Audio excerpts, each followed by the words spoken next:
안녕하세요, 악입니다.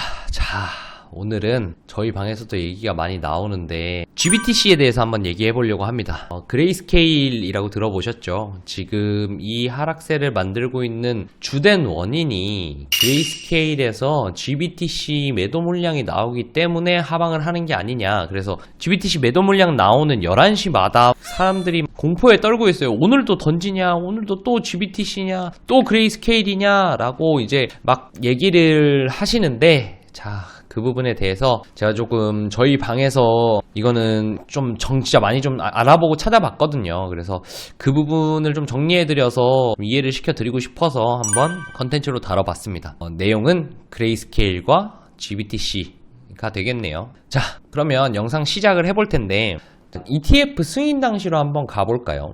ETF 승인 당시가 요 시점입니다. 10일 날이네요. 10일날 승인, 요쯤에서 승인이 나고, 좀 너무 작네요. 좀 크게 볼까요? 다시 한번 볼까요? 자, ETF 승인 당시로 먼저 가보겠습니다. ETF 승인 당시가 여기고요. ETF 판매 시작일이 여기입니다. 그래서 결국은 ETF가 판매가 되고 나서 그 이후로는 줄창 내려갔습니다. 자, 저희는 이제 처음에 의구심을 가졌어요. 기본적으로 저는 영상에서도 말씀드렸지만 이 고점에서 ETF가 됐다고 해서 거대 자금들이 이 고점에서 사야 하냐, 긴급하게 모두가 들어와야 하냐라고 물어봤을 때 저는 아닐 거다라고 생각을 하고, 시판이 되면 떨어질 겁니다라고 저도 영상에서도 말씀을 드렸죠. 그랬는데 GBTC라고 하는 그레이스케일에서 이제 BTC에 대한 권한을 이제 밖으로 팔았던 ETF 같은 상품이 있었어요. 근데 그 상품이 환매가 나오고 있다.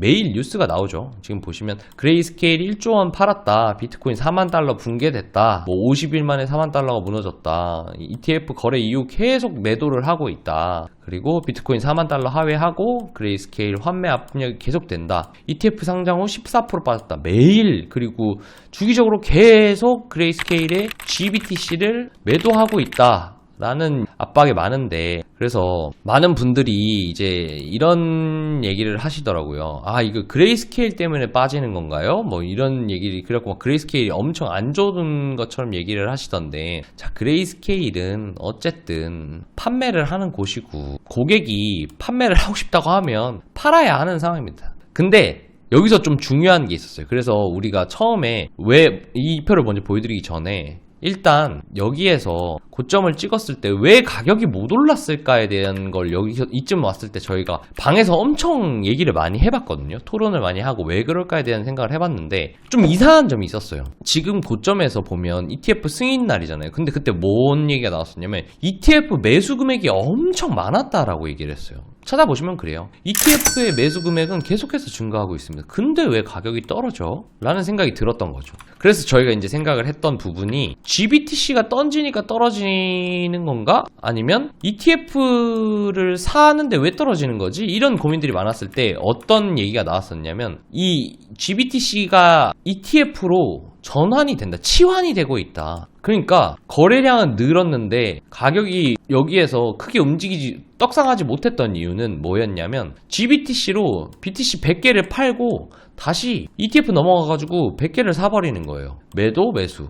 그러면 가격은 어떻게 돼요? 오르지 않죠. 제자리가 되는 거죠. 가격은 가만히 있는 거예요. 그러면 원래 ETF가 되면 가격이 날아갈 줄 알았던, ETF 승인 당시의 상승을 바라보던 사람들이 그냥 단순히 매도를 하기 때문에 ETF 됐고 승인이 됐는데 이제 호재 소멸이네? 그리고 더 올라갈 줄 알았는데 안 가네? 그러면 밑에서 잡은 사람들은 올라왔을 때 여기서 이제 익절을 하는 거고, 늦게 탄 사람들은 쫄리니까 실망 매물을 던지는 거고, 요런 구조 라고 저희는 생각을 하고 있거든요. 가장 메인 기조는 이래요.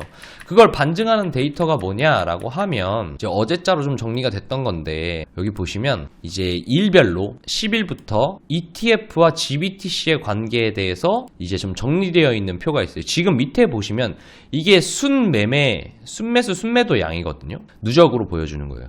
자, 보시면 10일날 순매수가 일어났어요. 2,600개 정도. 그리고 11일날 13,000개 정도가 추가로 구매됐죠.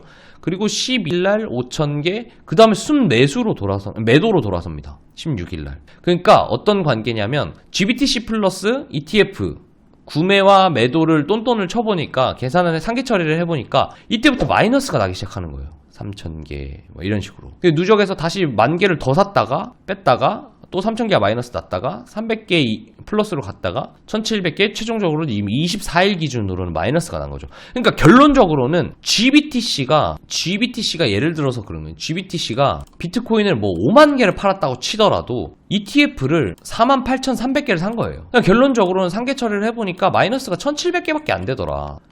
그러니까 1,700개 팔린 걸로 이만큼 폭락하겠냐고요. 제가 봤을 때는 아니거든요. 거의 20%가 빠졌어요. 17%가 빠졌잖아요. 고점 대비로. 그러니까 이 GBTC의 매도에 대한 부분이 실질적으로 1,700개 비트 던졌다고 해서 이만큼 21%가 빠질 만큼의 가격적 하락에 대한 영향을 미쳤느냐라고 물어보면 저는 아니라고 생각한다는 거죠. 지금 그냥 심리를 망가뜨리고 갈 곳에서 못 갔던 사람들 실망 매물, 이익 실현 매물 이중으로 나오죠. 그리고 나서 GBTC 뉴스 나오면서 하방 압력 계속 주죠. 그러니까 그냥 반등 없이 계속 빠지는 거지. 온전히 그냥 GBTC가 팔렸기 때문에 이 팔린 수량만큼 가격이 하락하는 게 아니라는 거예요. 그것을 데이터로 보여주는 게 이 내용이다. 그렇기 때문에 맨날 저녁마다 GBTC 던진다고 스트레스 받아 하면서 그렇게 할 필요가 없다. 그리고 제가 봤을 때는 저는 차트쟁이의 입장인 거잖아요. 차트쟁이의 입장에서는 이 가격은 ETF 승인되고 판매가 되기 시작했는데 그때 당시에 판매되면서 엄청나게 상승하는 모습을 보여주지 못하면 결국은 이렇게 흘러내릴 타이밍이었다. 차트적으로 봤을 때에도 심리적으로 봤을 때에도. 근데 내려가는 데는 내려가는 이유를 만들어줘야 되기 때문에 GBTC라는 압력을 주는 거다. GBTC 매도라는 압력을 계속 퍼드처럼 날르고 있는 거다 라고 저는 생각을 하고 있습니다. 그래서 이 GBTC 이슈로 인해서 엄청 스트레스 받아 하시지 마시고 그냥 차트 분석하셔서 오를 때는 오를 만한 호재거리를 갖다 뉴스로 뿌리면서 올리고요. 세력은 내릴 자리에서는 악재를 터트리면서 내립니다. 이건 당연한 거예요. 그냥 겨울이 왔으니 춥다, 여름이 왔으니 덥다의 느낌인 거니까 너무 거기에 대한 의미 부여나 어떤 스트레스를 받으면서 또 던진다고 그렇게 안달복달 하시면서 매매하지 않으셨으면 좋겠습니다. 너무 안타깝기도 하고 저희가 이제 방에서 되게 전문적이고 좀 퀄리티 높은 대화들을 많이 해요. 저희가 이제 이런 정보들도 저희 단톡방에 더보기란이나 고정 댓글 보시면 링크가 있는데요. 여기 이제 오픈톡에서 많이 그냥 자유롭게 얘기를 하고 좋은 정보들도 나오고 이런 분석들도 계속 드리고 있거든요. 그러니까 너무 혼자서 좀 쫄리거나 혹은 이제 뭐 매매 계획이라든지 정보가 좀 늦으시거나 하시면 저희 단톡방 무료로 운영하고 있으니까요. 이런 데 오셔서 같이 정보도 나누시고 뉴스도 나누고 뉴스에 대한 해석도 같이 하고요. 그게 차트에 어떻게 반영될지도 조금 같이 고민해 볼 수 있으니까 이런 관점들도 참고하실 수 있게 링크 보시면 오픈톡방 운영하고 있으니까요. 많은 참여 부탁드리겠습니다. 자, 오늘은 그레이스케일과 GBTC에 대해서 얘기를 나눠봤고요. 그리고 ETF와의 연관성 그리고 그 여파가 이 비트코인 가격에 미치는 영향까지 한번 알아봤는데요. 좋은 이런 부분들의 해석이 시청자분들에게 좋은 영향을 미쳤으면 좋겠고요. 오늘도 시청해주셔서 감사합니다.